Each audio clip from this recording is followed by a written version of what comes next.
Listen, learn, create your own destiny. Create the life you want. See the future, want the future, have it now. Welcome to the Manifest Change podcast. And here's your host, Brooklyn Storme.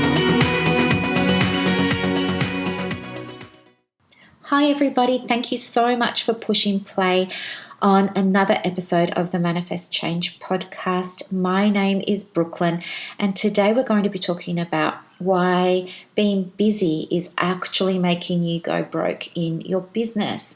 And the reason that this has come up as a topic today is because some people in our group called Prosperous You have been talking a lot about how they're starting to really question their business. I mean, it's not an easy journey being an entrepreneur. It's ups and downs, and we do get caught up in that trap of working, and then look up only to realise that we're not calling in the income that we know we should be. So, some of the effects, I guess, of being super duper busy in your business is that can make you feel really heavy or resistant to showing up at work because you feel drained. You feel like you're giving and not getting a whole heap back in return. It can make you feel really tired and, less present as well when you are with people and when you are trying to serve because your mind is distracted. You're thinking about how you're going to pay the phone bill or the rent bill. You also might experience things like losing enjoyment in the business. And, that's a real shame when that happens because one of the beautiful things about starting a business is the hope. It's the excitement of what could be. You can also feel quite overworked and just experience a real loss of motivation and drive to turn up at the business if it's not turning over the money that you're wanting, despite you doing all of the things. But by doing things a little bit differently, we can actually turn that around. And that's the really positive thing that we want to look at today. So when you turn it around, of course, you're going to enjoy work more and you'll be able to operate within the business most of the time from what's called a flow state. And a flow state is when you're in your zone of genius, when everything is just coming really easily and naturally to you. It's those moments in the day where you're feeling in your zone and you're being very, very productive and you're not making many mistakes. Versus if you're trying to do this same work at a different time in the day, it might take you a lot longer. You might feel heavier around it, more resistant around it, and make more errors. Also, by doing things differently, and this is the hardest part to wrap your head around, but by doing things a little bit differently and by learning how to, step back, you need to understand that the money comes after you slow down. You're not going to generate more money by piling yourself up with more and more work.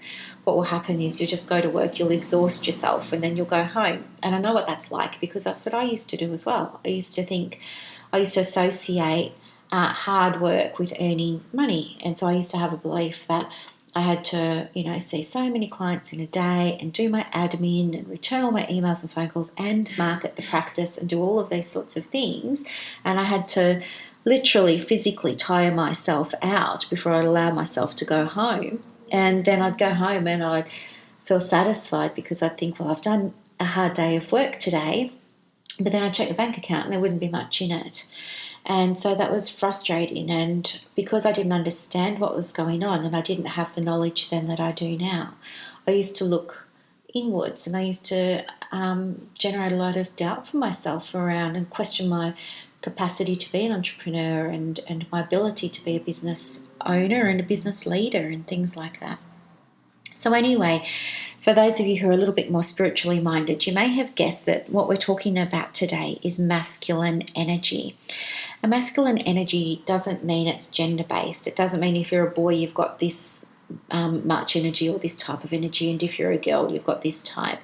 The concept of masculine and feminine energy is very, very old, and it's found in many sacred texts, as well as psychology books and sociology texts, philosophy and literature.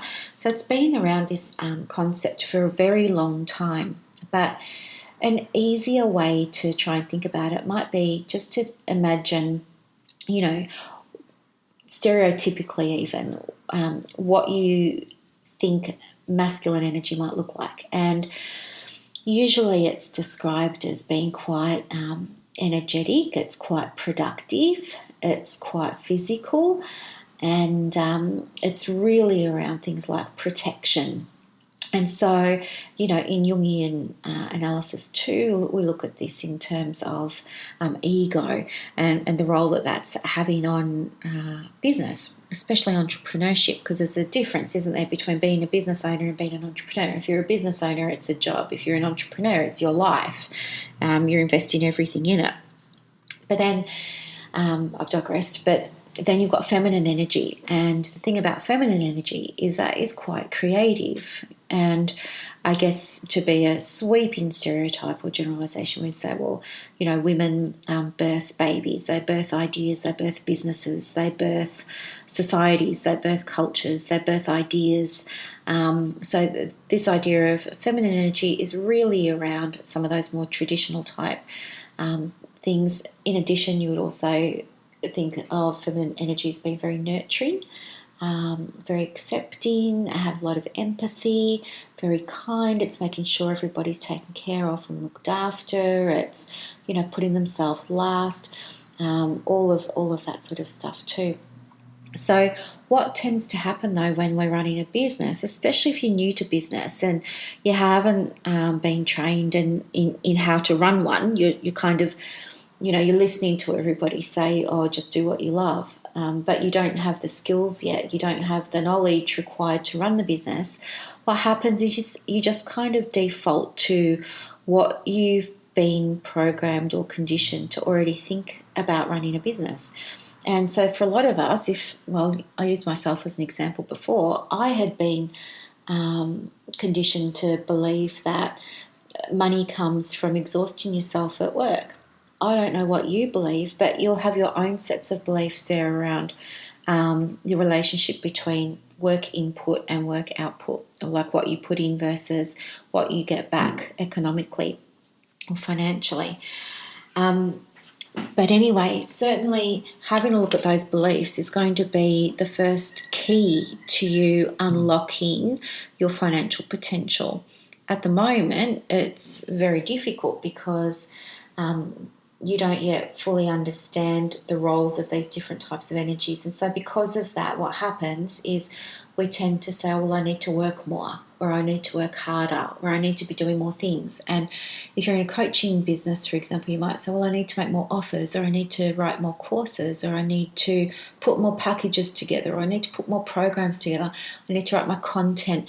And you're going to be doing all of this stuff, and no one's going to be enrolling.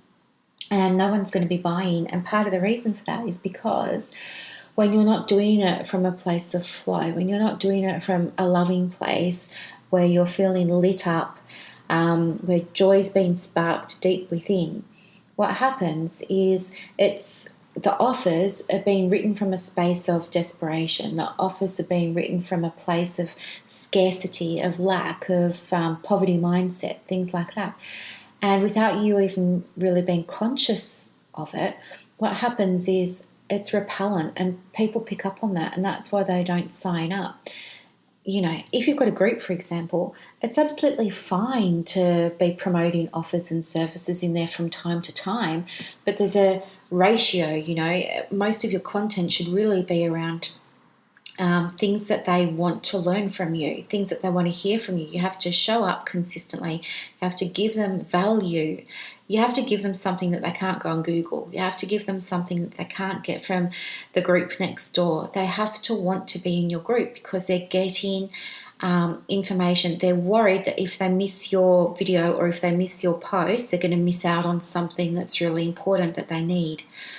Yep. And it's really around sales come when relationships come, and all of that sort of stuff is around feminine energy.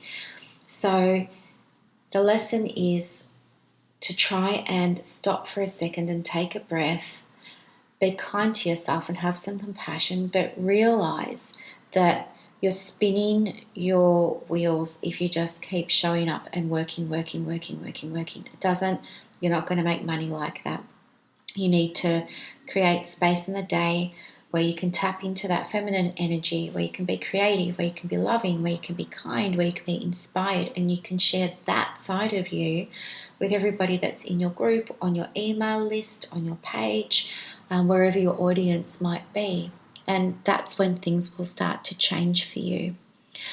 So today we've spoken a little bit about why being busy is probably making you broke at the moment and what you can do about it. And it's really around looking at finding a way to harmonize the masculine and the feminine energy in a work day. One of the tips that I can share with you for that would be to look at the time of the day where you feel most productive and use that time to do all the masculine things like, send out your email list, create your workflow in MailChimp, all of that sort of stuff. But then when you're in the afternoon, for example, if that's your more quiet time, that would be the time for you to sit down with your journal and journal out your business ideas. That will be the time for you to sit down and get creative with a nice Facebook post or a Facebook ad or pretty up a beautiful email template. Tap into that, because your clients are going to love that because they're going to pick up on the nice energy from that. So I hope that you've found some value and had a little bit of a light bulb moment with some of this information today. It would be amazing if you could please leave a comment in the comments or leave a review on iTunes.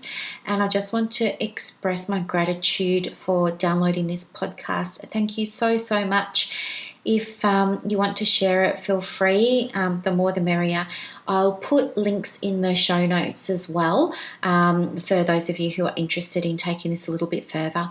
Thanks so much for listening, guys. Have a beautiful day. Bye.